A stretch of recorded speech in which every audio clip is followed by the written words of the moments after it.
Ya, salam, selamat siang, saudaraku sekalian. Salam jumpa lagi dengan saya. Salam hormat dan salam kemerdekaan. Nah, saudara sekalian, ini saya khususkan buat saudara laki-laki ya, khusus laki-laki yang saat ini sedang pacaran dan yang akan masuk dalam dunia atau masuk ke tahap pernikahan. Nah, saya percaya saudara pacaran itu pasti inginnya nanti akan menikah, kecuali putus di tengah jalan ya.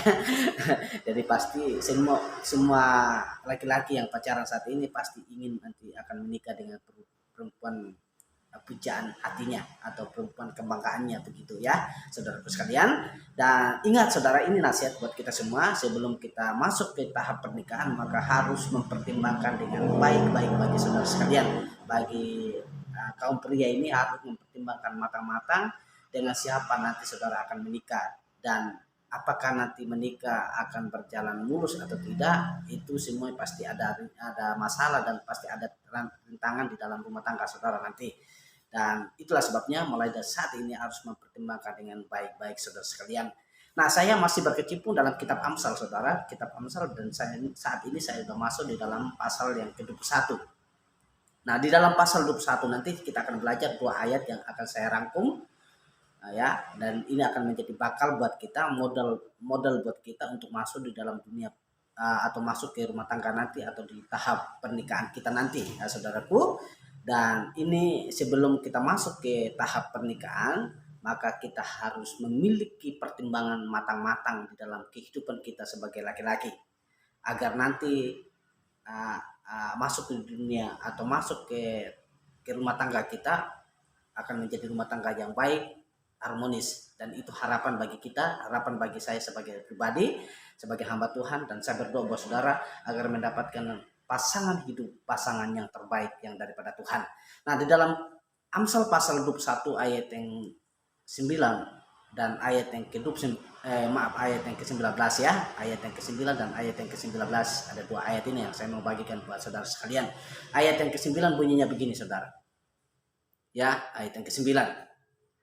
Lebih baik tinggal pada sudut suatu rumah daripada diam serumah dengan perempuan yang suka bertengkar ya.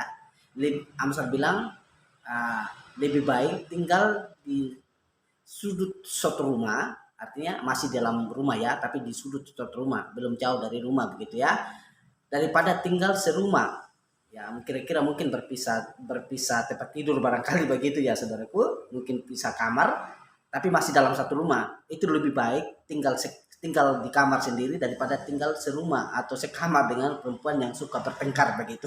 Nah, kira-kira begitu ya saudara sekalian. Nah, buat saudara laki-laki harus mempertimbangkan itu, sehingga nanti pas masuk rumah tangga saudara menjadi rumah tangga yang harmonis, yang diberkati Tuhan ya.